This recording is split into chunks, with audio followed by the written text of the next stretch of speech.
Support from the Meeple Minded comes from listeners like you. The next time you're looking for that new geek-tastic purchase, why not support us by using our affiliate link, where we get a small percentage of the total at no extra cost to you. Go to thecomicshop.co.uk/Meeple Minded. Thank you for your support.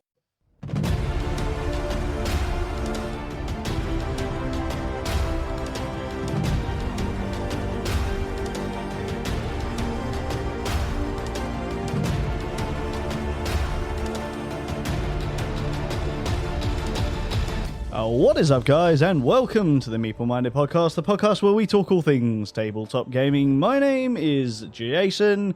James is not here with me this week. He's had a few things that he's got to do at home. However, we have indeed got a guest joining us over the interwebs, because I love having game designers, publishers on the show. Today is no different. So everyone, please make welcome to the show, Fabricio. How are you doing today, Fabricio? I apologize if I got your name wrong. No, you got it right. I'm fine. Thank you, Jason, for having me. Thank you, James. You're not here today, but thank you anyway for having me on your show. So, thanks. I'm pretty good today. Excellent. It's good to hear. I know that we've been chatting personally a little bit recently about a game that you have coming up very soon, which we will undoubtedly talk about a little later. But I think really, in true podcast fashion, the very first thing that I need to do is ask you all about yourself and your history in gaming. So, how did the journey start within tabletop gaming for you, and what are your earliest gaming memories? So, I started playing board games quite early. I'm from Brazil, and back in the 80s, we had like the regular common games we have everywhere, like Monopoly and Game of Life and this kind of stuff. So Game of Life was, I think, my first more extensive game. Of course, it's still like a dice rolling game, but you have to take decisions and stuff like that. Of course, yeah. I think it's one of my first memories of playing board game. But after that, I kind of strayed away from board games a little bit, and I started playing tabletop RPG. Okay, cool. Yeah. And then I started making scenarios for my friends. We played like one very long campaign that took 10 years to play. Oh, wow. And yes, and it was 240 something scenarios across 10 years. Ooh. So it was really cool, amazing. Coincidentally, as my board game, also cyberpunk themed. So very nice experience with that. Of course, I played other stuff as well in this period. And then in 2003, I started playing Call of Cthulhu, which is one of my favorite RPGs to this day, honestly. And, it's a very popular theme. Yes, very. Yeah, nowadays even too popular, I would say. Oh yes, I think I would agree with you on that one. Yeah, and about the same time, I started with this idea of developing games. I mean, I had written hundreds of scenarios literally, so I said, okay, maybe we can. We had even me and my friends developed the RPG system we are using. We started that long running campaign playing with GURPS. Then we moved to something, and at some point we were like, okay, I think we're good enough to make our own system, and we did. And we finished, I guess, the last 3 years of the campaign playing with our own system. And then I thought, okay, if I can do this, I can do more than this. So I started having this idea for a board game. I was very interested in real-time strategy games at the time in the computer. So I wanted to play something that was still turn-based, but would give me the same feeling that I had playing, for example, Age of Empire or even StarCraft, something like that. And then I came up with a game. I think I called it Fateland or something like this. It was horrible. The rulebook had 50 pages or something. And I had this amazing system like to evolve all your units and stuff like this. The map was huge, and the game would take 7 hours to play or something. Oh wow! So yeah, so it was very bad. was just So saying, that sounds like two of my big no-goes there. Like, I don't particularly like hugely long games, and I'm not huge. Like, I like some real-time games, but I'm not a huge real-time game fan. So I was like, right. yeah, that sounds like. Yeah, so I mean, in the end, it was terrible. I pity all my friends that I forced to play that game sometimes. So, Are they but still your yeah, friends? That's the real question. yeah, they still are That's my all right friends. then. Yeah. Can't have been that bad. So, and then of course, after that, I started like dwelling even more into game design and understanding how I could make games and so on. But to be honest, I never thought about publishing. I was Mm. making games for my family and friends. So for me, it was all fun and games, and that was okay. And Okay. then when I moved so then in 2015, I moved to Sweden Mm-hmm. from Brazil, and I thought I would not have the same type of group to play with, but I was completely wrong. The board game scene here is like super big, Yeah, I've heard that it's and incredibly big over there. yes, it is indeed. And then I realized that, I mean, even I could play my games even with people that were not like my longtime friends and so on. So I was like, okay, they were not like just trying to make me feel good and telling me the games were good. So I maybe I can do this for real. And then I started developing games with this intention of publishing them. Nice. So that's more or less how I came to this day. So of course I went through many ideas and many different prototypes before I landed on my current main game, Hyper Mm. Wars. And after that, even was when I created the company, that is Coalition Games, and yeah, that's where I am right now. Nice. Very, very nice. So, I mean, obviously that's a hell of a history, within the tabletop gaming sphere, which is great, and this is one thing I like when I talk to designers, publishers, and all that, and actually hearing their background, because everyone's different. Other than the very first games, you always hear the words Monopoly and Cluedo and that. Everyone was brought up on those games, and we've all evolved to know that those games aren't what we want to play nowadays, which is Yeah. I mean, that's me being nice. I try not to slate the games too much, but the truth of it is, I think we all hate those games nowadays and the memories the bad memories that they brought. But Yeah, I agree. Yeah. is there any? I mean, obviously, other than your own games, is there any games that you're playing now that you like stand out in your memory that are like, oh my god, this game's really really good? Yes, definitely yes. So there's always great games to play. So Yeah. that's really cool. One of my favorite current games is Root. Oh yes. So yeah, Root is so amazing. I mean, it's super good. There are some minor stuff that I don't like design wise Mm-hmm. of the game, but in general, the experience of playing is always amazing. I Yeah. really, really enjoy it. And even more recently, I started dwelling a bit in the solo games, but not games that were made to be multiplayer and then like and they have a solo version, but games that Yes. are made to be played just by one player all the time. Yeah.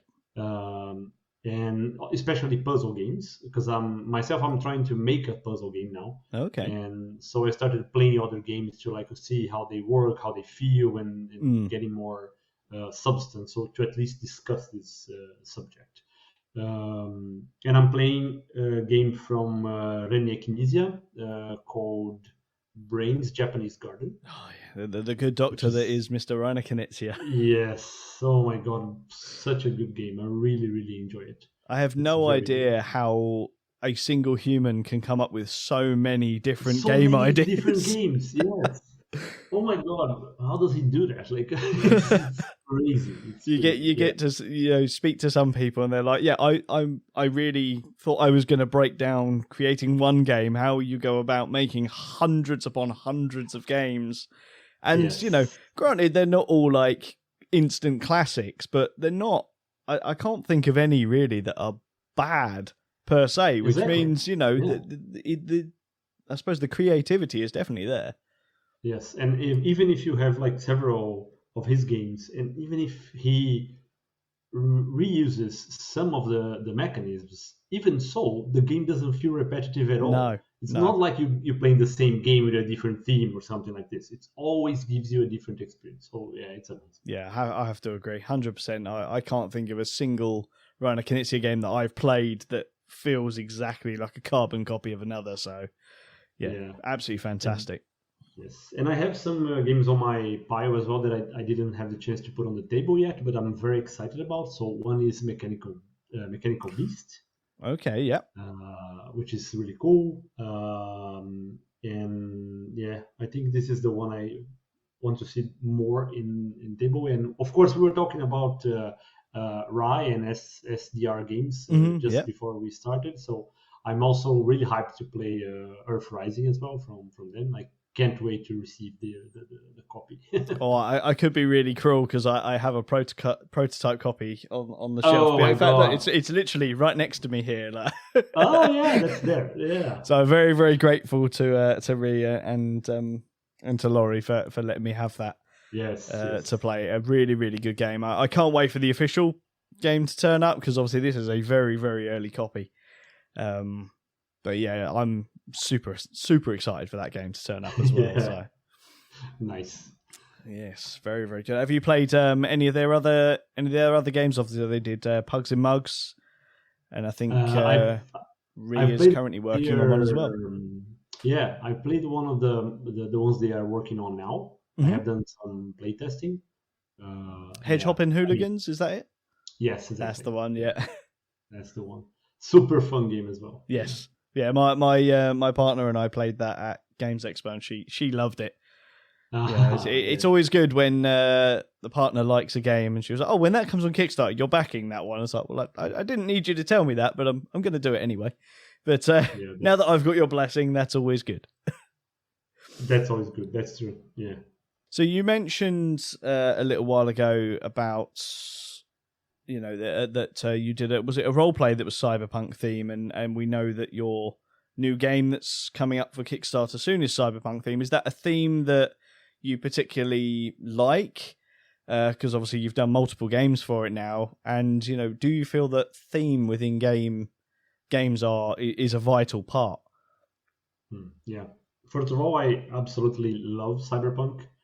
I'm very happy that cyberpunk universes and theme and style are kind of coming back. Yeah, because I really like it, and to be honest, I really like the repagination we are seeing with cyberpunk as well, because it's a different kind of cyberpunk if you compare it, like, I don't know, Blade Runner or something like that. So it's amazing, and I really, really enjoy this thing. The main reason for that is that I believe that cyberpunk is a very big theme. It allows you to talk about almost anything. Yeah. It's about a society that is almost like ours, but with some like differences, very small differences. So it's very good to like make social critique and also to talk about different types of technologies and how they influence our day-to-day lives and stuff like that. So I really enjoy cyberpunk. I think it's amazing. But as for themes in general, I think it's very important. I really feel that a theme gives like the color to your game. Even if you have abstract games, you still need to give it some life with some theme. So there is this game called Gluck. I don't know if you have played it. I haven't actually played that, no. Yeah, it's a really cool game. So basically, every player starts in a corner, and you have like a chip with a number from 1 to 6 on it. And in your turn, you can decide to add another chip that must be away from one of your other chips, a number of spaces equal to the number on the chip that is on the table. Basically. Okay. So basically, you're just spreading around your chips, and you want to occupy certain areas in the board that they call rooms. And the game is very abstract, but the very light thing that they put there is that it's a game about light. So every time you put something inside a room, it means you're lighting the room with that color and stuff like this. So you want to have more points, although and then having more of your light color inside that room to make points to kind of control that room in the end. So it's very, the theme is very light, but very very cool, and I think it gives the right amount of color to the game as well. So in general, I'm very, I don't require a theme to play a game, but when you have that feeling that the mechanisms and the things in the theme, they are going together, the game kind of clicks for me. So it's really so, and that's the case for Root, for example. Yes, Root clicks amazingly. All the stuff with the goes super good with all the mechanisms go super good with the theme as well. I think like Root especially, like, I mean, you're preaching to the choir. I absolutely love Root. It's one of my favorite games of all time at this point. Well, I haven't played it for a long time. There was a period that I played it just religiously, and it's one of those things like the theme never gets boring. The mechanics of that game never get boring. You know, the asymmetry of it is just absolutely fantastic. I have the utmost sympathy for the designers of that game, and the hell that they must have gone through to balance all of those games, and then the expansions as well. I can't even imagine that. It's crazy. No, it doesn't matter who I talk to, like gamers and that, and then you sort of say, "Oh yeah, no, it's a really really good game. It can't be, it's really cool to design." It's like, yeah, but you say it's cool to design, but do you really think it is? Imagine having to sit down and play all of those factions against all of the other factions in every possible combination, and then think of the future, because the game has already become a success. It's like, you're going to be pestered for expansions and expansions and expansions. You've got to playtest all of that as well. It's like you've created a game that is never going to go anywhere, and you're never going to see the back of it. It's kind of like, I guess, like Elizabeth Hargraves is like, I know she likes birds, but the question is, does she like birds as much as she did? Well, before creating Wingspan. Yeah, I can relate to that. I understand. Yeah. But yeah, no, I really Root, absolutely fantastic game. For me, theme is huge. I think theme to me is what sells a game. Like, when I'm looking in a shop and I want to purchase games, it's like I'm looking at the theme of the game. I'm not thinking about the game mechanics.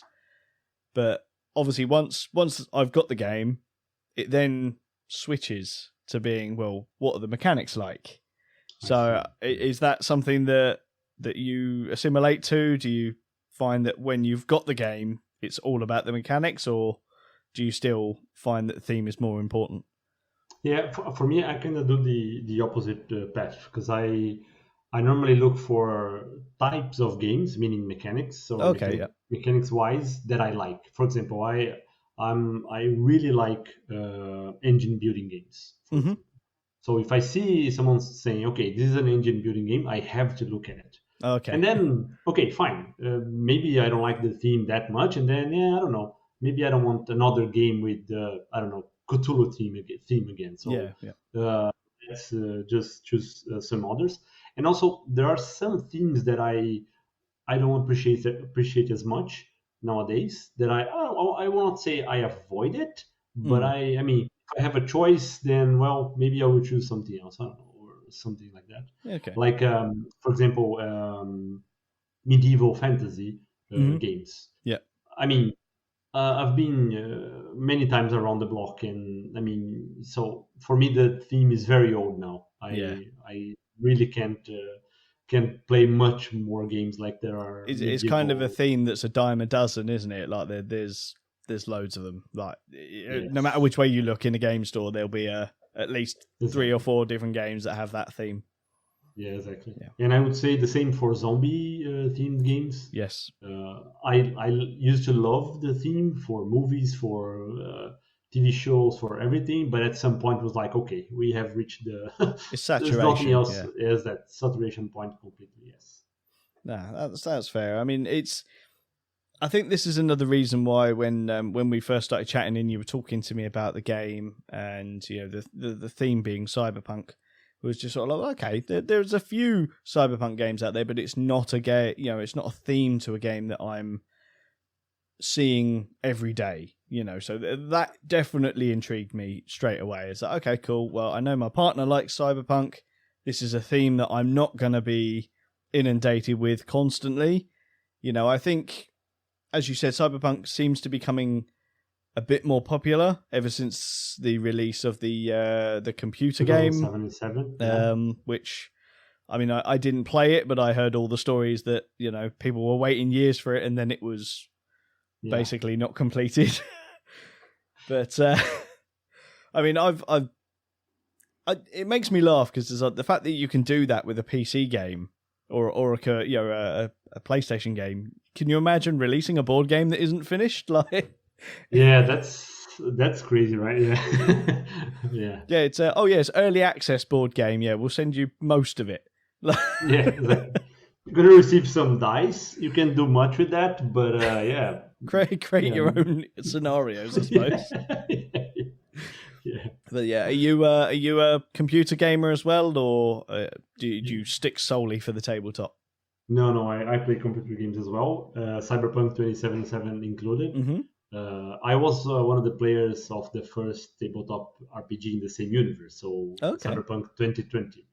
So I was basically waiting, I don't know, 17 years for this game to show up in the end. So I didn't get any super buggy versions because I waited. I didn't install like in the first day. Right. So I waited maybe, I don't know, 3 months, and then I installed it and everything was much better, at least in the PC. And to be very honest, I played a lot, but I haven't finished the game yet because I don't want to.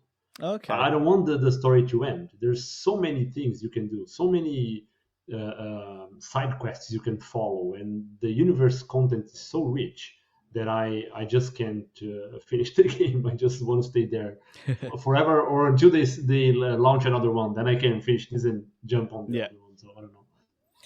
But I'm a computer player as well. Yeah, nice. I mean, that's pretty good, I suppose. Like, again, I've not played the game, but the fact that you've been able to drag it out this long and not finish the game, it does just say that actually maybe that game is a bit underrated, and the mistake of releasing it just that little bit too early before fixing the bugs has hindered it that much. Because whenever I stopped playing PlayStation games a long time ago because I got fed up with the fact that I could complete the game in an afternoon. Mm-hmm. And they just, for the money you were paying, it just didn't feel like you were getting enough of it. Whereas from what you're saying about the Cyberpunk game is maybe there is enough content in there to justify how expensive the games were.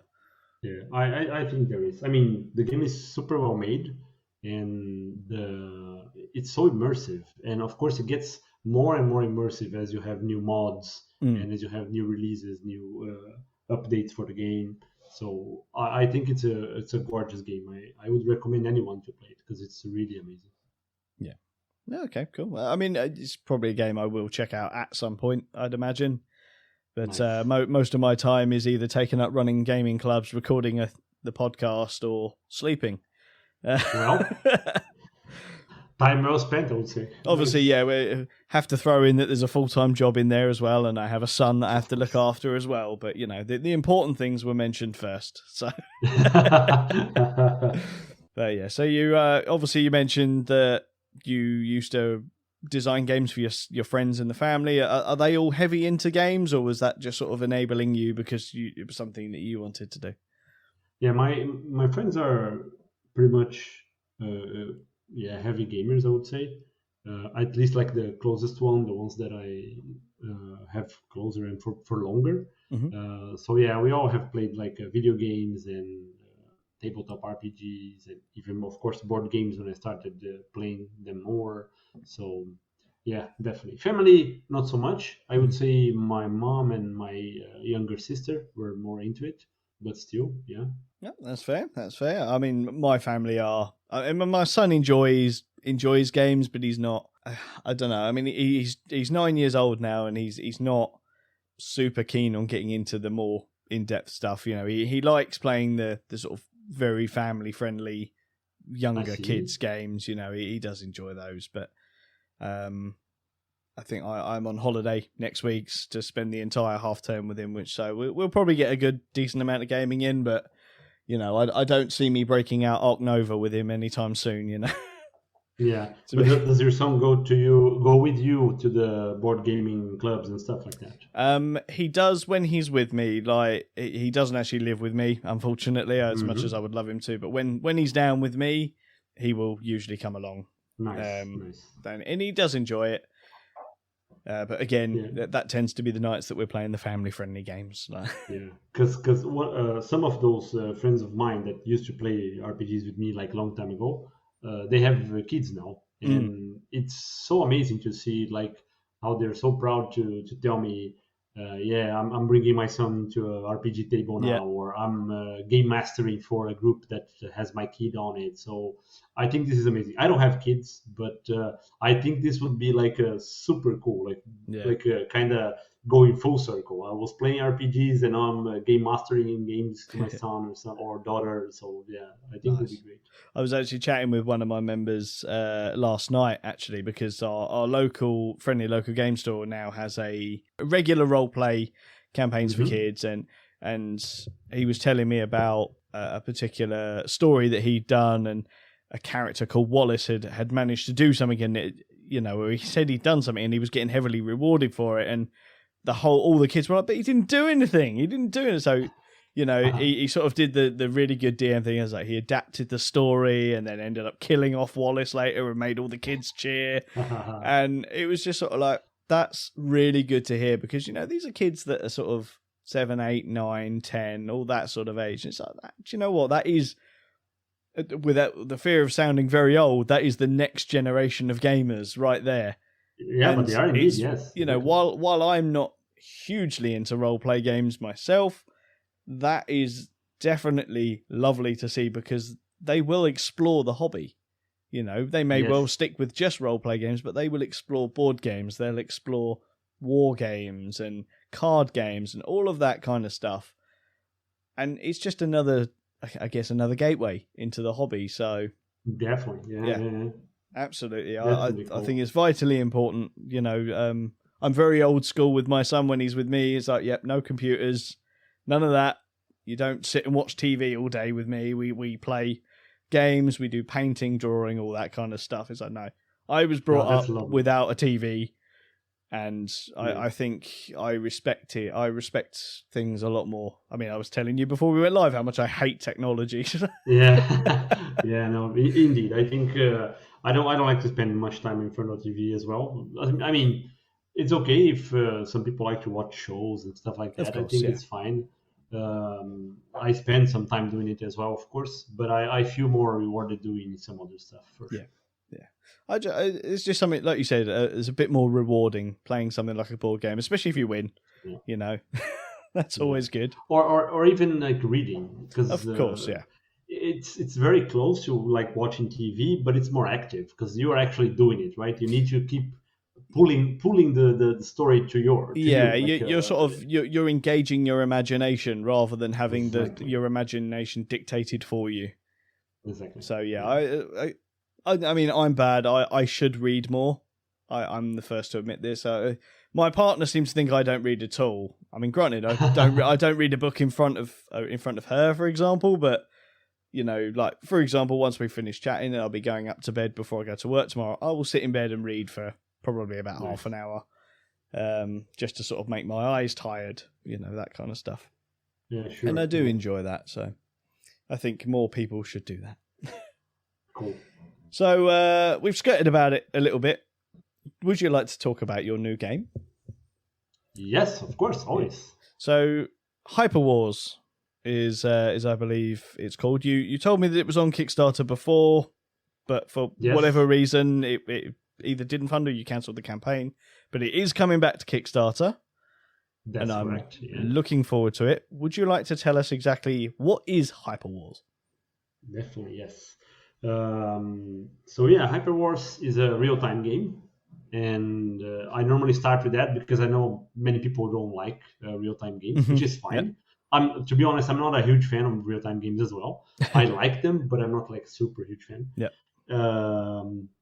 But so yeah, so it is a real-time game, and it has a cyberpunk theme, as we already said, and it's a very fast-paced game.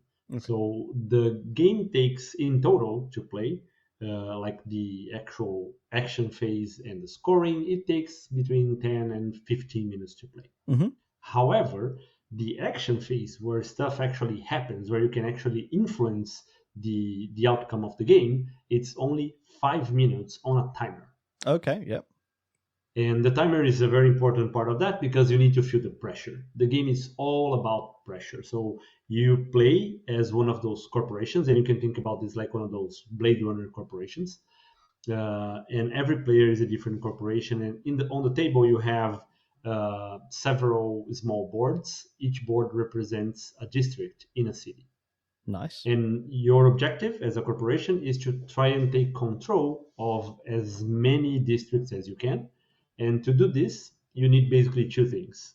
You need to be able to you need to be the player with most agents, which are like small meeples, on a board, one of the districts at the end of the 5 minutes. Also, besides that, you also need to fulfill the district with exactly the demand of resources that that district wants. So in the lore of the game, you can think of this like a corporation that is trying to secure a given location in the city to be able to sell their illicit products to people in that district. Mm-hmm. So you have like the back alley, you have the market, you have like a junkyard. So all places where you can go with your agents.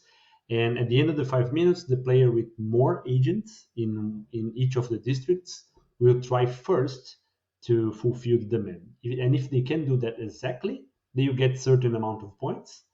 And then all the other players that also have agents in the same district, they can also try to fulfill the demand. And if they also can, they get points, but less than you. So that's kind of the deal of the Okay. game. You need to be able, because of course you have a finite number of resources, because you only have as many, so much agents or meeples. And of course you can only produce so much goods, so you need to be able to balance this through all the districts. And it seems to be quite simple if it was not a real-time game. So it is a area control real-time game, which means that you don't have exactly time to take it in and see what your opponents are doing because the clock's ticking. So you just need to rush to this and be able to put your agents and then your resources in every district. So it kind of gives you a sort of tunnel vision because you cannot see anyone else, because you cannot really pay attention to everyone playing. And there is one key aspect to the game, which is one of the main mechanics of the game, which is the way you play the game. The action model of the game is a card. So you have cards, action cards, and you have three different types of actions. One that allows you to add the agents, the meeples, to your district. One that allows you to produce goods, and one that allows you to distribute goods around the different districts. And every time you play a card, you pass that card to the next player on your right. So it's just like you pass the card to the player on your right. And then, of course, you're going to start receiving cards from the player on your left. So there will be a flow of cards around the table. And there is a central deck from where you can draw more cards. So you can increase the amount of cards going in circle in this game. And after the main action, after we score all the points, or we finish the timer, we score points for each of the districts, and then you're gonna lose points based on how many cards you still have in your hands. So basically, Okay. you're playing two games there. You need to balance, like, okay, I need to do my stuff well enough so I get points, but I cannot allow my decisions to be too slow because I'm gonna start piling up cards, and at the end I will lose points because of that. So it becomes super fast. It becomes a very very intense game. So much that I had to slice the game in different rule levels. So the game has 5 levels of difficulty. It starts very very simple, and then it goes up and up and up until you have more components and more mechanics and so on. Stuff that can even decide the fate of the scoring phase. So you can start influence the outcome even during the scoring phase. but it's always 5 minutes, so it gets more and more tight, more and more intense until you hit level 5. Very good. I've got to admit, I'm quite intrigued. Like I said, I'm not a huge real-time player fan. However, that does actually sound pretty good. I like the fact that during that sort of 5-minute timer, you are essentially playing a solitaire game. You're not really seeing what else is going on, but then you've got the player influence of, like you said, cards coming in, Yes, cards exactly. going out. So you might sort of sit there going, "Oh, well, I really want to use this, but if I do that, then I'm going to have to give it Yes, to exactly. them, and Yeah. then they're going to be able to do something." But do I really care? Because I don't actually know what's going on over there. I think there'll be a lot of things going on in the brain, which I think is going to be cool. It's one thing with real-time games, you tend to see the, I guess, frustration and enjoyment on people's face at Yeah. the same time, which is always good That fun. definitely happens in Hyperwars, yeah. No, that's good. And I like the fact that you mentioned that a typical game is 10 to 15 minutes. So we are actually talking about, I guess, would you deem it as a filler game? I would define it exactly as a filler game. So that's even how me and my friends do it. When we have like a game night or something, someone says, okay, let's play Hyperwars first. Mhm. While we are waiting for food or waiting for someone else to come, then we play a few rounds, and that's that. So that's exactly where it fits in my table normally. And I think it's a great option also to kind of warm up, because when you finish like your maybe second run of the game or third, you are super pumped. There's enough adrenaline for you to play whatever game comes your way now. So yeah. Nice. I would say probably maybe not an end of the game night then when you're trying to wind down. Yeah, maybe you not. know? I don't know. If you're trying to wind down, then no, don't play Hyperwars, because it's gonna get you back to the highest level of intention. So yeah. And I forgot to mention the player count. Of course, it's 2 to 5 players, so you can play up to 5. And when it's 5 Okay. players, it's super chaotic, but still quite nice. I'm interested to try it at 5. I like it when Nice, someone says nice. chaotic. So that's my MO with the game. Is like, oh, can I cause chaos, or is the game chaotic enough? Yes, I will play Cool. it. But no, a game like Hyperwars, you expect it to have like a nice fast pace, and it sounds like you've managed to achieve that. So, how long have you been working on the game? So I worked on the game for 2 years, from 2018 to 2020. Okay.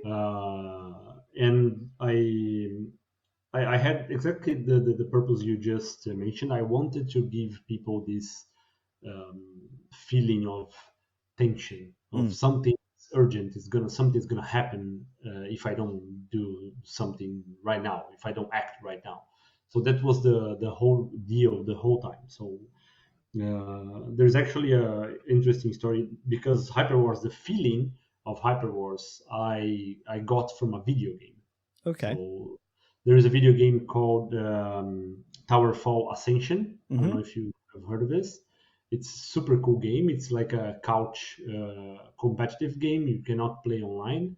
You have to have your friends with you in the same Old TV. school. It's very old school, exactly.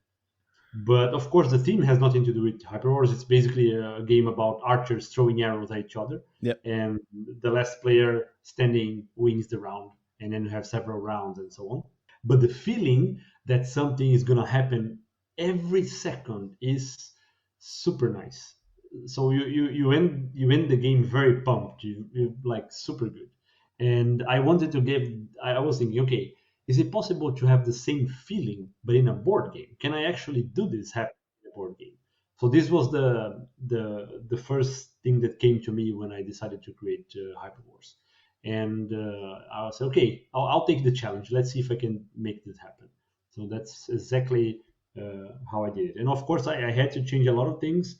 For example, the slicing it in 5 different rule levels. Yep. Because the first time I played with my friends, I came with a full game, like everything on it, like a lot of mechanics and stuff going on, and I just fried their brains. They were like, "Okay, I'm never gonna play this game ever. It's too much." And I was like, "Okay, I understand. I really screwed this, so let's fix it." And then by slicing it in different rule levels and allow for a better learning curve, it became much more manageable for sure.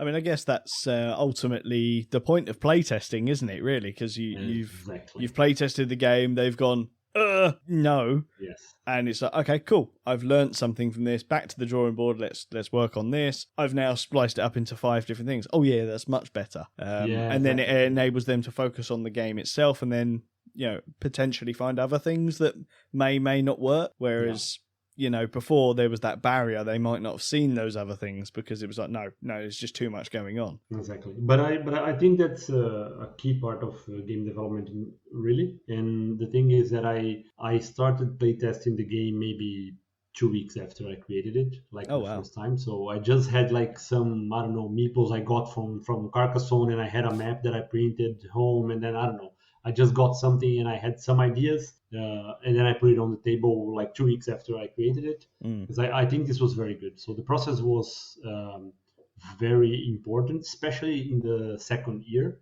when the game was much more in shape. And then throughout 2020, I tested a lot with a virtual test group called Virtual Playtesting.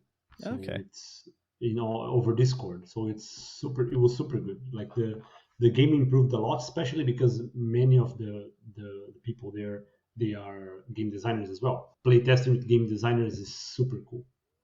I was going to say, I'd imagine that when you're playtesting with other game designers, they're sort of in a similar mindset. They're looking for what they would do in a game and maybe sort of have their own suggestions, and their creativity is obviously geared towards the same thing as yourself. So I'd imagine that's always quite handy. Exactly. Yeah, and of course you have so many different types of game designers as well, right? So some people will pay a lot of attention to how your mechanics connects to your theme, and some people will analyze your mechanics like deep down. They will say, okay, this doesn't work because of that. Yeah. And so yeah, that's truly amazing. It's it's a very good exercise. How did you find the difference between playtesting in a physical form and the digital form? Because I'm guessing when you did the digital stuff, that was one because you wanted to do it with other designers, but I'm guessing you said 2020. Was that in and around the time that the world decided to shut its doors and we were forced to do everything over the computer?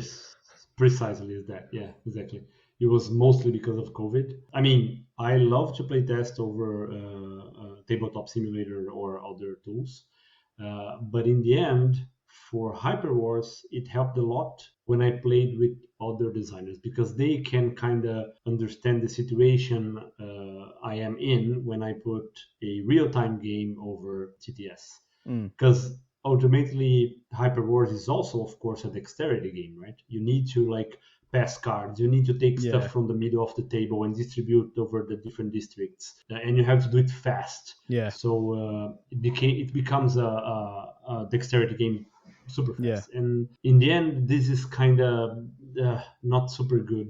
Yeah, I can imagine. I mean, I'm guessing you were using the likes of Tabletop Simulator, which, while they serve their purpose and they really helped a lot of gamers throughout the lockdowns and stuff, they are very, very clunky. They don't work particularly well. And the thought of playing a real-time game where time is a pressure and then I'm having to work around the god-awful like mechanics of Tabletop Simulator, for example, while trying to be as fast as I can, I would get the feeling that what I might be able to do in the physical game wouldn't be anywhere near what I was able to achieve in the digital game, for the worse.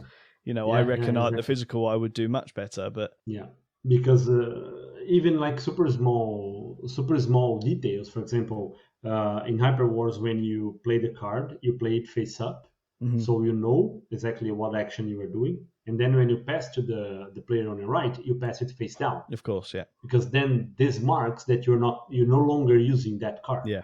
And although it's obviously possible to do this in Tabletop Simulator, it makes a dent on the time you spend to do stuff. Of course, especially if you don't know the system and the key card, the key shortcuts. Exactly. So something that is quite trivial when you do it on the table, it's a whole different skill set when you do it over TTS, for example. So I had to do a lot of adaptations to allow players to have a better experience playing Hyperwars over Tabletop Simulator.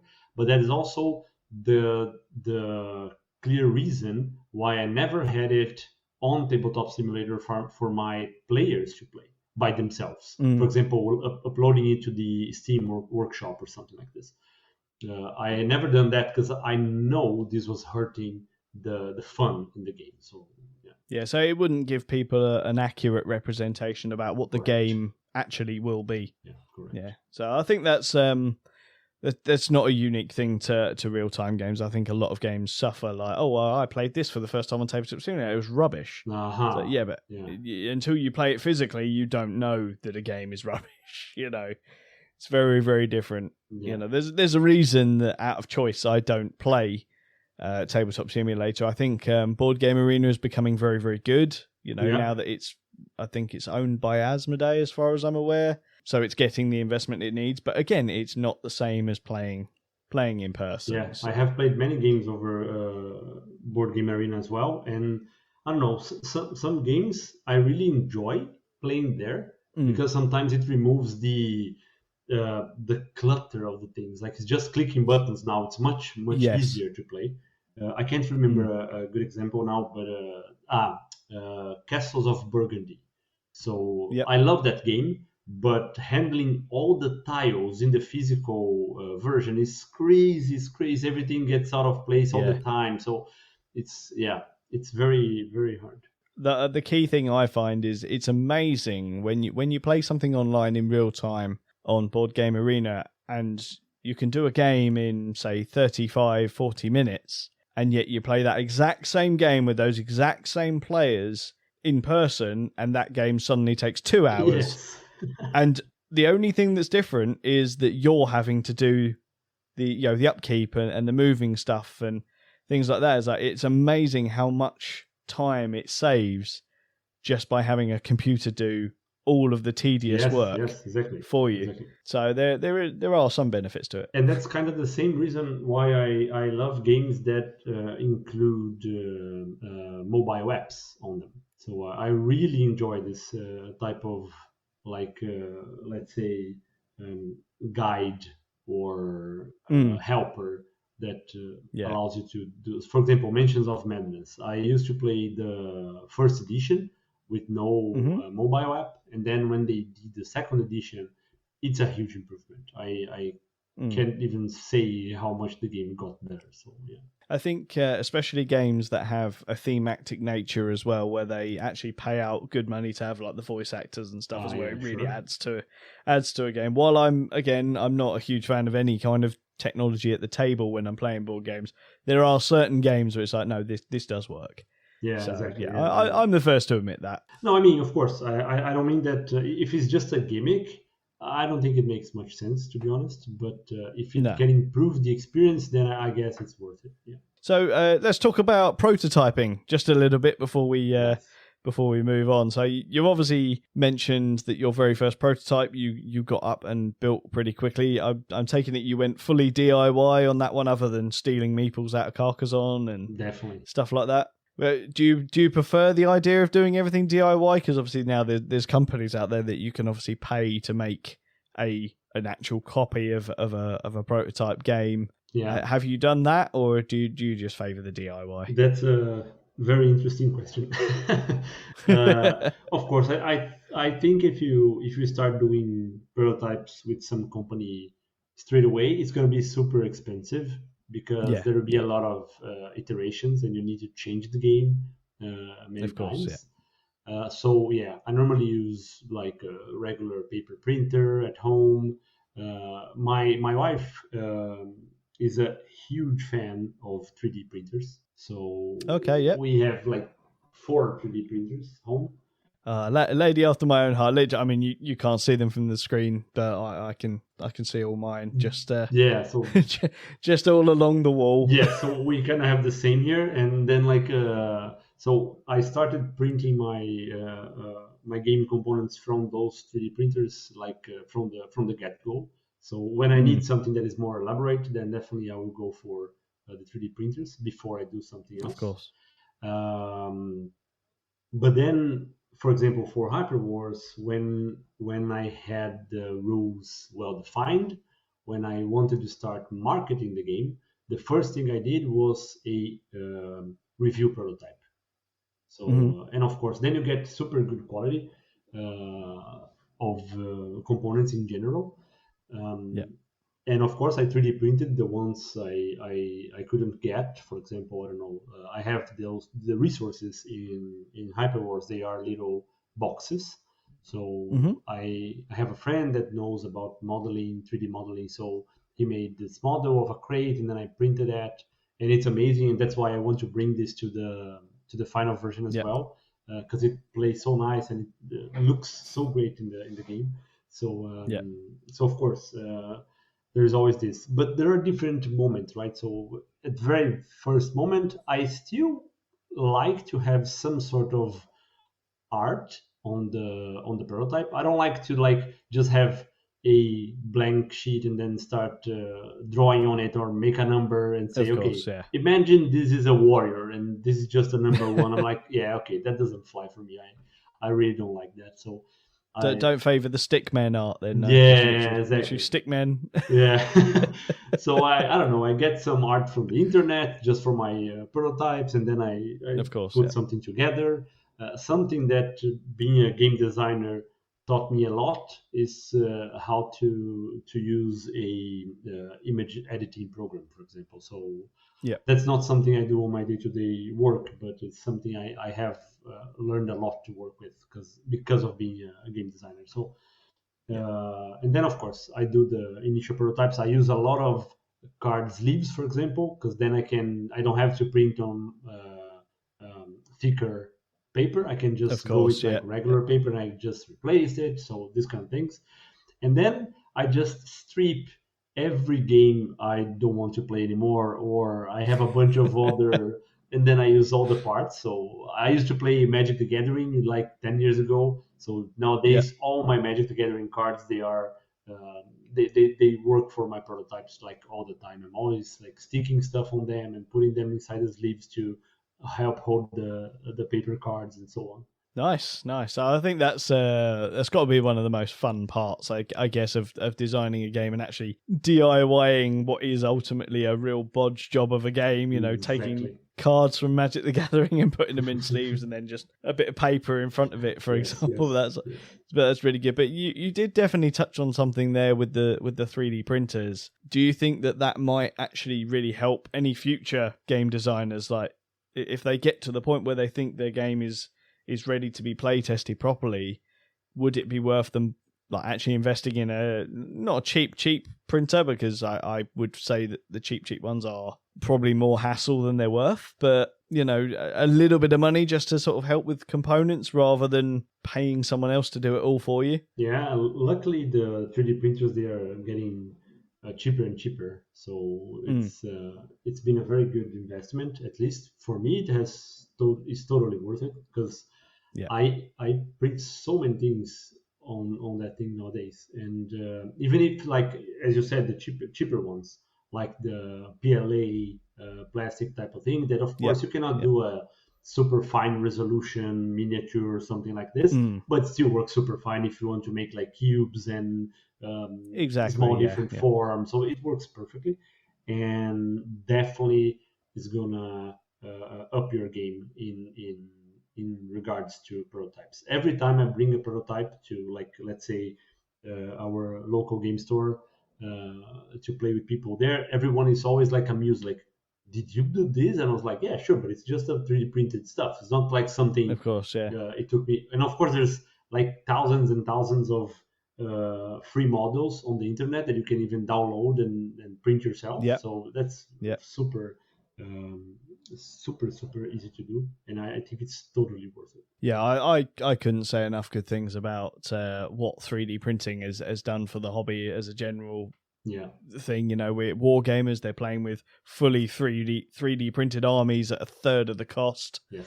You know, which it's always been one of those things that everyone's always argued with me back when I was a war gamer. Oh, I'd love to get into it, but it's just too expensive. Okay, cool. Well, that's not really an argument anymore. True. Yeah. Because, you don't have to walk into your local Games Workshop or Warhammer store and spend £300. You can spend, I don't know, 50 quid Yeah. on a bottle of resin and £100 on a half decent miniature printer. And the only real investment you have then is time. Exactly. It's only It's like, well, if you're happy to just print them, give it a week and you've got that exact same army at half of the cost. Yeah. But then when you want to upgrade and have another army or more units, well, you've already paid for the machine. Yeah. So now it's just the cost of the resin or the plastic or whatever it be. So exactly. Yeah, 3D printing for the win, I think. I also think about how much this kind of machine will change the hobby from the production perspective as well. So, for example, having games that you only buy the, let's say, paper, cardboard and paper parts, and then you print the rest, for example. You receive models and you can print in your local hub or at your place if you have a 3D printer and stuff like this. I think this is a very interesting change for our industry in the near future, I guess. I mean, if you'd asked me a couple of years ago, I would have said maybe not the near future. I definitely would say it was the future. But with what we've been through over the past couple of years and how shipping obviously went absolutely extortionately expensive and has come down, but not to what it was post-pandemic levels, you know, it's going to stay there now. Let's be honest. It's probably not going to return to where it was.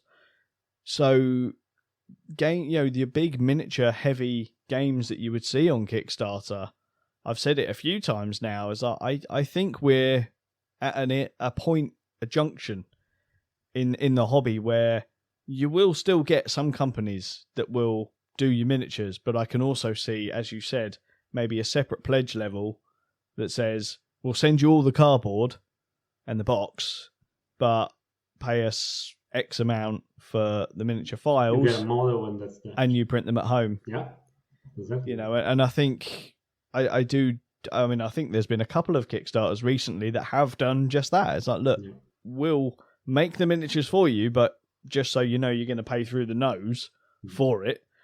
Exactly. Whereas you could just buy this and either, if you haven't got a 3D printer, pay someone close to home to do it for you, or buy yourself a printer and do it, and it will still be cheaper. Yeah. I met a guy in UKG in 2019, and he was actually bringing up a game to Kickstarter that was basically that. The whole game, including the board, were all 3D printed. So it was a sort of war game or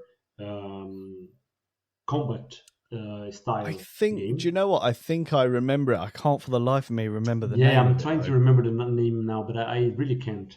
No. And it was super interesting. I think his company was called Plastic Alchemy, I think. And that definitely rings a bell. Yeah, so it was a very, very interesting project, and it was exactly like this. You could have the miniatures produced for you and sent in one of the pledge levels, but definitely the most valuable one was like, okay, you just get the files and you print the whole game. You're gonna receive like some stuff, but it's gonna definitely be a 3D printable game, which I think is amazing, to be honest. I think it's very interesting idea. I mean, I definitely use mine for upgrading my games, for component upgrades and stuff. Like Root is probably one of my most upgraded games. Yeah. I'm still fighting the urge to print miniatures for that, I must admit. Yeah, I have made the organizer for Root, so I can fit all the 10 factions in one single box. Finally. Nice. So we can do that. So it's really, really nice. And again, that's another thing that I think is fantastic, especially with the plastic ones. Yeah. Is that, there are some games that I look at on my shelf and sort of go, God, I wish there was a box insert for that, because the one that comes in it is rubbish. Yeah. Yet I could be willing to bet I could just sign on, go on Thingiverse, type in game name, box insert, and someone will have done it, and I can download it for free, set it off on the printer, and then within a week I've got my box insert, and my game is suddenly well organized and not falling apart when it's sat on my Kallax. So 3D printing, fantastic. It's actually a discussion I want to have on the podcast at some point in the future with James and a few of the other members of the community to sort of really see what people's opinions are of 3D printing and where it's going. Yeah, that's a really cool topic. Yeah, indeed. It'll happen at some point. Cool. Yeah. Invite me I'm over. still trying again. to get James to buy one. Invite me over again, and I can discuss a lot about how 3D printers can help us. Yeah. I'm sure we can arrange for that Nice. to happen.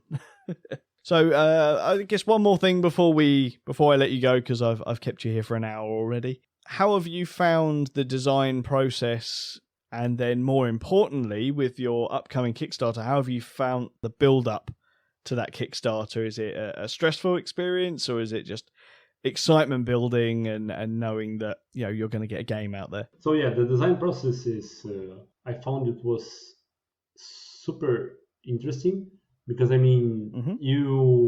you are exposed to all kinds of opinions. For example, when you play test your game, you are exposed to all kinds of different interests from people and so on. So even the process of learning to take feedback and adapting your game to that feedback, if you want to do so, is amazing. That alone is already a great learning experience for me. Super nice. But of course, designing games is one of my favorite things to do, and it's always very pleasant to get the game on the table and see people playing your game and having fun. Of course, yeah. And I have a day job as well. I don't make any money with board games. I actually lose a lot of money with board games. Yeah, a lot of people don't understand that. They sort of see these behemoth Kickstarters that make millions and millions and millions. Yeah, It's like, all right, granted, that is a lot of money, but you're not taking into account the cost to make it. Exactly. The time that person has put into designing it. They've essentially made that game for less than minimum wage. Yes. That has been a pure passion project. That's definitely the case for me. So it's very a passion thing. I really enjoy having people playing my games, which is probably not coming across as a shocked now that I said that I made games for my family and friends for many years before deciding to publish. So the learning is very good, and also you learn a lot about all the other stuff involved. As I was mentioning, for example, the image editing process, but you also learn a lot about graphic design, because you need that for your cards, for your boards, for your components in general. You ended up learning a lot about manufacturing. You ended up learning a lot about how to move stuff around the globe and stuff like that. Or even like organizing and going to conventions to show your game is a whole other experience. And then it comes down to the Kickstarter that you asked about. So this is a different level of learning. I had no idea how this thing was gonna be, and it's a totally different game. It's something else entirely. I haven't touched, except for making the solo version, I haven't touched Hyper Wars in 2 years, rules-wise. Okay. Of course, I'm still playing. I'm still demoing the game in many places. I'm sending copies to reviewers and stuff like that. But in general, I haven't touched the game rules-wise in 2 years. So for 2 years, I've been working basically on marketing. Yeah. And in the end, for me, the realization I have nowadays is that having a small publisher like I do, it bears very little resemblance to like making games and much more to making marketing. Yes. So that's exactly what the game is about in the end. So I'm pretty sure there are amazing games being sold, and there are crappy games being sold, but the games that are being sold, they have marketing on them. Yes. That's what it is. And of course, this is something interesting, a bit of a letdown as well, because of course I'm not in it for the marketing. It's not something I know by heart. It's not something I do like very easily. So of course I ended up paying money for people to do this for me, which is not a problem. Normally it's a good service and helps me a lot. But for example, while you build your Kickstarter campaign, one of the most important things is to make people see your game. So that's the reason why you do email mailing lists for your game. That's the reason why you go to social media. That's the reason I'm here talking about it on a podcast and stuff. Of course, yeah. So basically, that is the the most vital thing for you if you want to promote your game, if you want to self-publish your game. Of course, there is a completely different route where you don't do any of this. You just offer your games to publishers, and if you are picked to be published, then they normally take care of all of that part, which is great, of Yeah. course. But it's just a different route. It's just a different path that you can choose.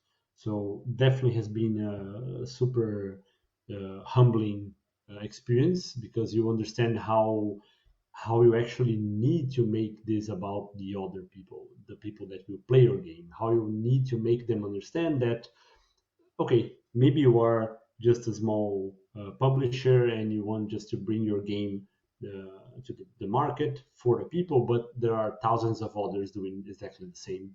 And then you actually need to make this about the player, about the experience you are giving to the player in the end. Yeah, exactly. And I think you touched on a very good point there. Like when you think about game designing, you don't think about the fact that you're going to have to learn, sales, marketing, and like you said, graphic design and things like that. It's like people go to colleges and university for years to study these things, to become professionals in doing that. And, so many small publishers, in order to try and keep costs down, they have to take on all these roles, and it's a massive learning curve. A hobby within a hobby within a hobby. It's so much to take on, and I'm kind of the same. Like I obviously have never designed a game or run a publisher, but like I always wanted to do a podcast. I've never done any kind of audio production or anything like that. I've been a drummer for many, many years, but as a drummer, I've always had someone else doing all the audio and all that kind of stuff. I just turn up and hit things, someone else does everything else for me. Yet, obviously, taking on this, I've had to learn all these tiny little things that people don't think about, learning good mic technique and learning how to balance audio and working with audio tuning softwares and things like that. It's not just a case of sit behind a microphone, press record, and then press upload online. Yeah, exactly. I could do that. I'm not going to lie, it would sound terrible if I did that. So, all the lovely listeners out there don't get to listen to all of my mistakes that I make, because I have to cut them out of the recordings.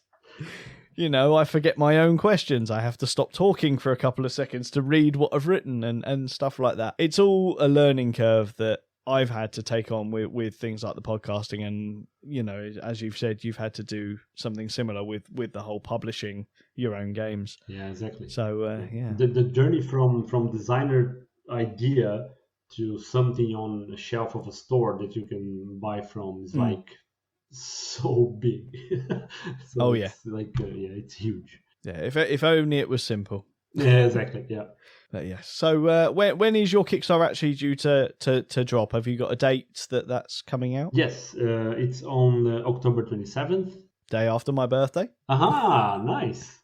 I don't know exactly when you are airing the episode, but depending on it is, the campaign is going to be live right now, or maybe in a couple of days. I don't know. It depends. So this will come out a couple of days before. Nice. Yeah. So it's starting in a couple of days on the 27th of October, and it will be on Kickstarter, and I hope you can. Everyone listening can just go and check the game. It's a really well-made game. I'm not saying this because I did it, but because not just me, but many other people put their effort on it. So all the marketing people helping me. I have a lot of friends that help me with the graphic design, and we have a gorgeous artwork on the game, gorgeous cyberpunk artwork from a designer called Niklas Hook, which is also a game designer. The guy is amazing, and his artwork is so glorious. I love I'm really in love with the Hyperwars artwork. I think a lot of the listeners will back me up when I say that I often will talk about artwork in games and how much how much I love artwork within games, and certain games, you can even look at it and go, do you know what, that'd look better in an art gallery than some paintings that I've seen. Yeah. And of course, you mentioned before, that I had the campaign before, and I'm relaunching now. And one of the reasons I think the first campaign didn't fund was because some of the non-artwork components, meaning the meeples and the cubes or the boxes, they were not on par with the rest of the art of the game. So one of the things I've made in this, it's been a year since I had my first Kickstarter with Hyperwars, and one of the things I've done in this year was to revamp all the components I had to make them look better, to make them give a better look and feel, a better cyberpunk look and feel to the game. And I think it's paying off a lot. So because I mean, I've been with the game to conventions this year. So I went to UKG, for example. I've been to another one, Trakon in Finland, and some others here in Sweden. And this game is an absolute hit in all conventions. Because during a convention, sometimes people, they don't want to spend 1.5 hours playing a game, of course, including learning the game sometimes. So Hyperwars is a game that I can explain 5 minutes, and you can play in another 10 minutes, and then you're off your way. So it's of course, yeah. So it's really a hit for conventions, and people are loving it. Yeah, good. So it's good to hear that you've got the good feedback at conventions, because obviously that's one of the key areas for actually publicizing the games that you have in person. At UKGE this year, for example, it was very, very busy. I know that you were saying that you had quite a few people that were at the stand and that they were enjoying the game. So yeah.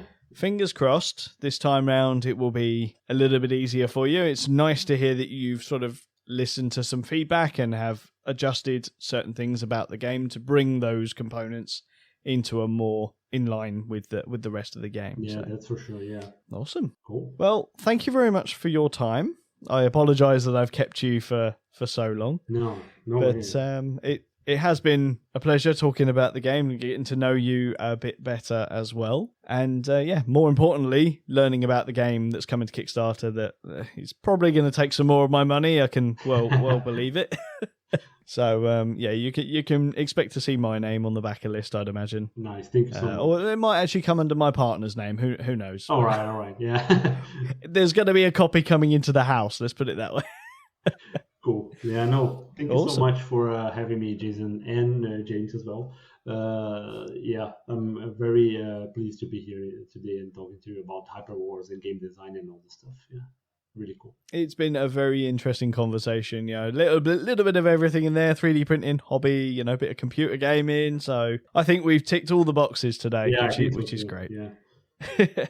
Awesome stuff. So, just very quickly before we sign off, would you like to tell people where they can find you on social media or Board Game Geek or whatever it is, and obviously plug your campaign one more time? Definitely. So everyone can go to playhyperwars.com if you want to know more about the game, but you can also find us on the web on dicecoalition.games or either Twitter, Instagram, or Facebook. If you search for Dice Coalition Games, you're definitely going to find us. Excellent stuff. That sounds nice and easy, and I will try to remember to make that nice and easy by putting all the links in the podcast description as well. So if you want to do it nice and easy, just open up the description of the podcast and there should be some links in there for you. But yes, thank you again for joining me. We are going to hand over to our man in the news shed, but we will be saying goodbye, and we shall speak to all of you listeners next week. But till then, my name has been Jason. Fabricio. And a big thank you for joining us. Join us next week for more tabletop gaming goodness. Till then, ta-ta and goodbye. I really don't think this is a good idea. How do you talk me into stuff like this? Wiring each other up with electrodes is not something sane people do. Exactly what's this for? To break out bad habits, you say? So, when you do something annoying, I buzz you, and vice versa. Like this.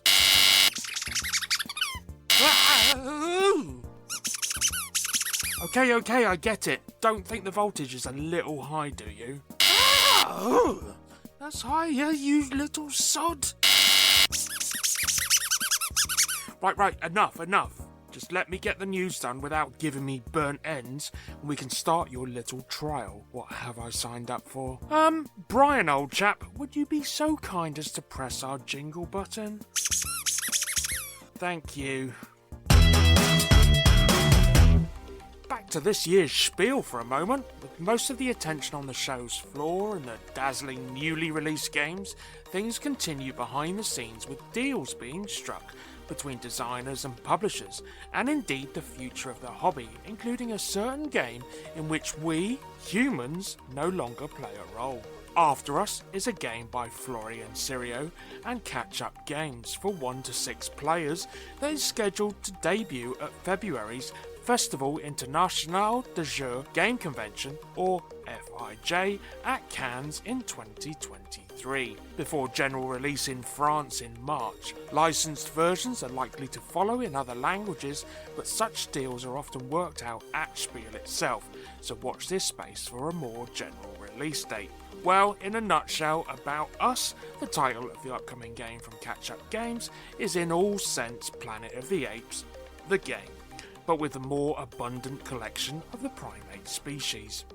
In 2083, humankind, as we do, mess stuff up, and we died out decades ago, leaving behind mere vestiges of its time on Earth. As time went by, nature reclaimed land all over. In this resurgent world, apes have kept evolving. They've been gathering in tribes, growing, mastering human items, and advancing in their quest for knowledge. As the leader of such a tribe, you need to guide it towards collective intelligence. After Us is a deck building and resource management game featuring an original and intuitive combo system in which players each lead a tribe of non-human primates. Starting only with tamarins, they combine their cards each turn to collect resources and gather victory points, attracting new primates into their tribe along the way. Powerful gorillas, resourceful orangutans, versatile chimpanzees, and wise mandrills. The first player to obtain 80 points prevails in the race to collective intelligence and wins the game. Like many modern family weight games, gameplay in After Us is mostly solitaire-ish. Think Wingspan and Ark Nova.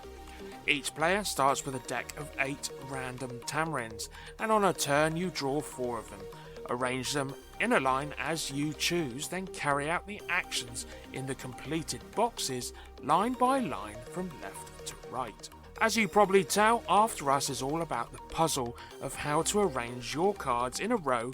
You can never complete all the boxes on your cards, but as you get better primates, you gain more boxes to complete on a single card and more powerful half boxes to combine, with only occasional glances at your opponents to compare scoring positions. Otherwise, After Us is a heads down game in which you're trying to squeeze every benefit possible out of what's available to you.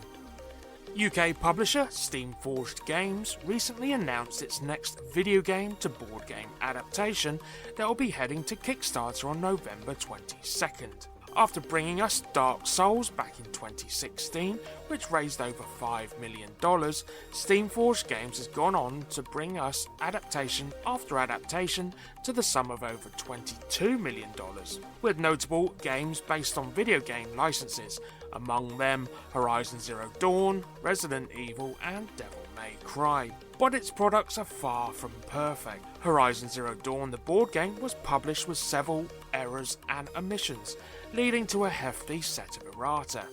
While fun to play, Resident Evil 2, the board game, was printed far too dark to be clearly understood at the table. While early playtests for Dark Souls, the board game, went well, some found the final product to fall a bit flat.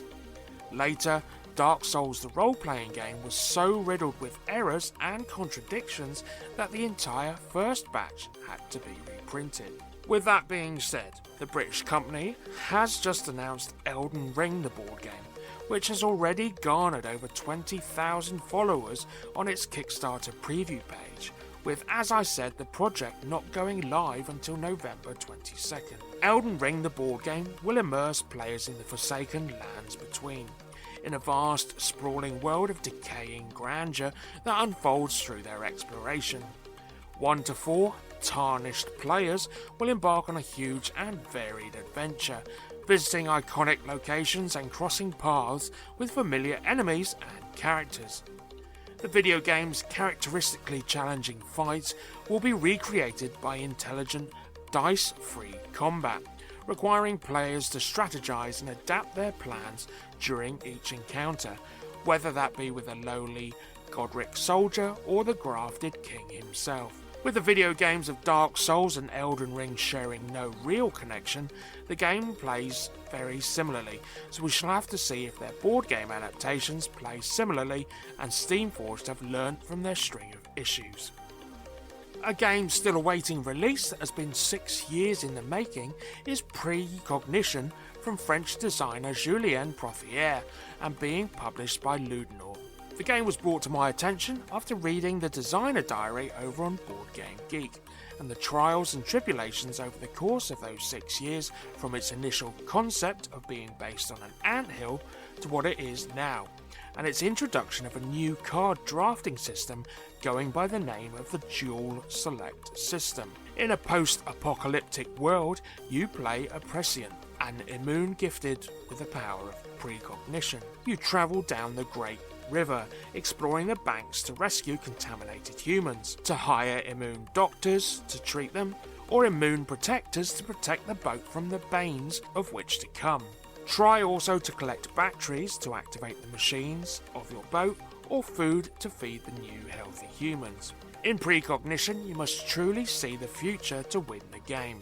That comes from understanding a new card mechanism, the Dual Select system.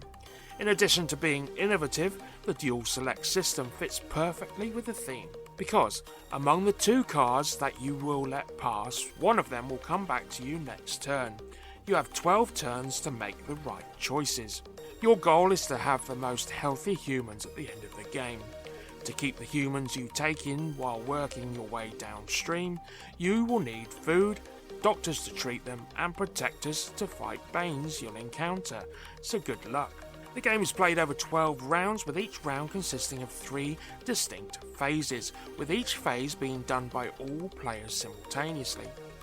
The decision phase is done in secret. You draw and choose cards according to the new Dual Select system. The action phase sees you activating your cards in order to earn resources, with any of your powered machines being used if they can, and gaining the benefits from their effects. Lastly, the maintenance phase is where you manage your tribe's banes, and if you suffer anything. You heal all possible contaminated humans and move forward on the Great River, from which you reveal and apply the event.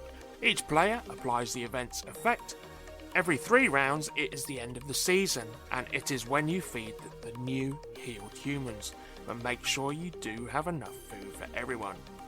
At the end of the 3rd season, after feeding the healthy humans you have saved, count them. The player with the most healthy humans wins the game.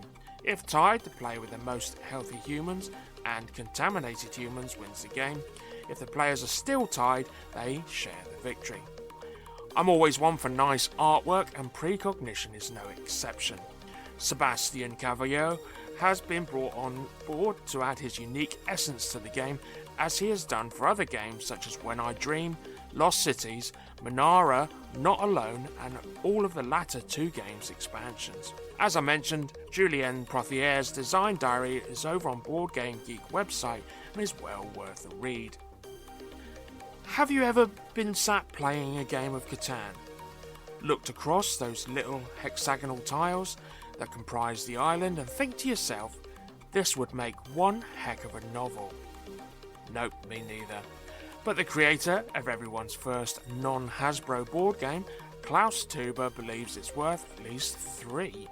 He's announced a trilogy of books set in the world of Catan. I know it's not the first Catan novelisation, as author Rebecca Gable collaborated on her title with Klaus, the Settlers of Catan novel, way back in 2003, before being published in English in 2011. The Catan creator has apparently decided to stick with the Viking theme, but distance himself from the characters and storyline created by Gable. Published by German board game and puzzle company Cosmos, the 576-page Catan de Roman, or the novel, will be the first of 3 volumes penned by Tuber, and spin an epic yarn about a great love, a bitter struggle for power, and the hope of a new home, according to the official description. The synopsis reads, Norway in the year 860.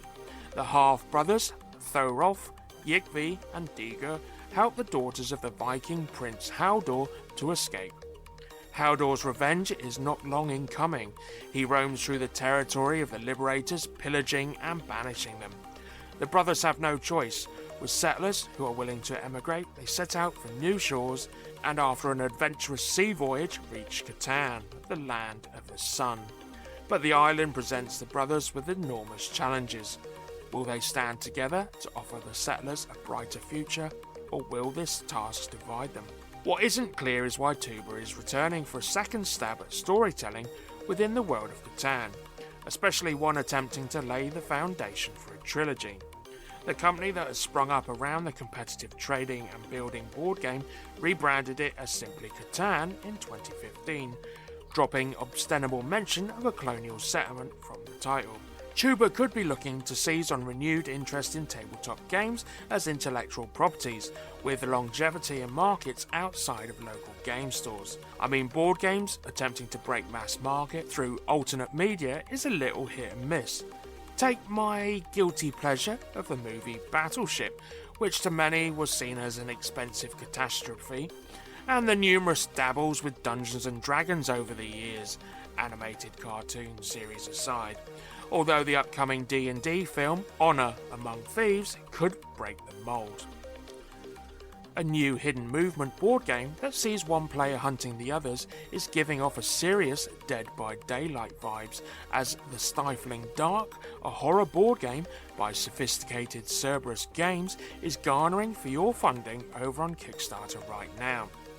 The Stifling Dark is a board game that sees one player controlling a deadly killer who must hunt down the others, just like any good horror flick. During the game, the players will need to move their chosen investigators across the board in search of items, pathways, and an eventual exit, all whilst being hunted by the hidden adversary. As a hidden movement game, the Stifling Dark will have one player, whoever is controlling the adversary, moving across the board without disclosing their location to the others. Meanwhile, the rest of the players in this horror board game are working together to look for the evidence they need to prove the adversary's existence to the wider world. 3 pieces of evidence are hidden behind the adversary's screen, with the investigators needing to find those pieces before selecting an escape route, which varies from game to game, with some having the players simply managing to leave and others seeing them confront the adversary head-on. To move across the board, players will need to use their flashlight components to light the way by placing an acrylic template on the board in front of their character token. Players will be able to see what might be hiding in those spaces. The acrylic template can reveal the clues that players are seeking, as well as possible adversaries hidden therein.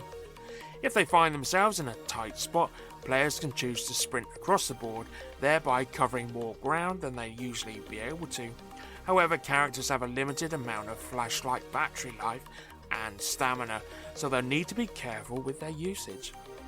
All the while, the adversary will be secretly moving across the board using their character screen, attempting to sneak up on the unsuspecting investigators. The adversary's location will be revealed if an investigator shines their light on them, with the adversary able to use their various abilities to catch their victims off guard. Players controlling the adversary will win if they successfully murder all their victims. The game is for 2 to 5 players, taking around 25 minutes per player, and is suited, as is the norm nowadays, for 14 years and over. Pledges come in the usual support pledge for £1 or retailer pledge for £10, gaining access to the pledge manager once the campaign completes. For the actual game, you can pledge £45 or $50 for the base game and any applicable stretch goals that get unlocked. Currently, this stands at additional items and adversaries, dice upgrades, and a new map. You can also grab the deluxe version of the game for £62 or $70, which, as it states, comes with a few upgraded components over the base game counterpart, with the addition of an expansion entitled Nightfall, a set of sleeves for all the cards, and of course all the unlocked stretch goals. And thanks to all who came last Sunday to our Mid-Sussex Meeples game day. I'm assuming it was another great turnout because I'm actually recording this pre-event. So I hope you will or / did enjoy yourselves. The next events to pop in your diaries require you to make a choice. Mid-Sussex Meeples game day will be on the Sunday, 20th of November, with Worthing board gamers stepping up and hosting their own game day down in Worthing on the same day. But don't worry, we've been in discussions and it's the only date they could get hold of for the hall that they're using. It gives people more choice and that's always a good thing. We'll provide more information closer to the time.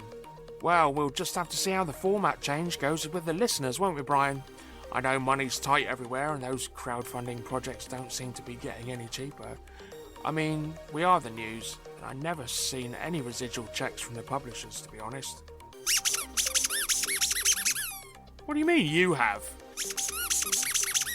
Don't go quiet on me now, you little bugger. I think we need to have a little talk, young man. First, say goodbye to everyone. It's no good running, I've got this. As a goodbye from me. Keep safe, Meeples. Keep those dice rolling, the cards shuffling, and we'll be right here for you next week. Ow!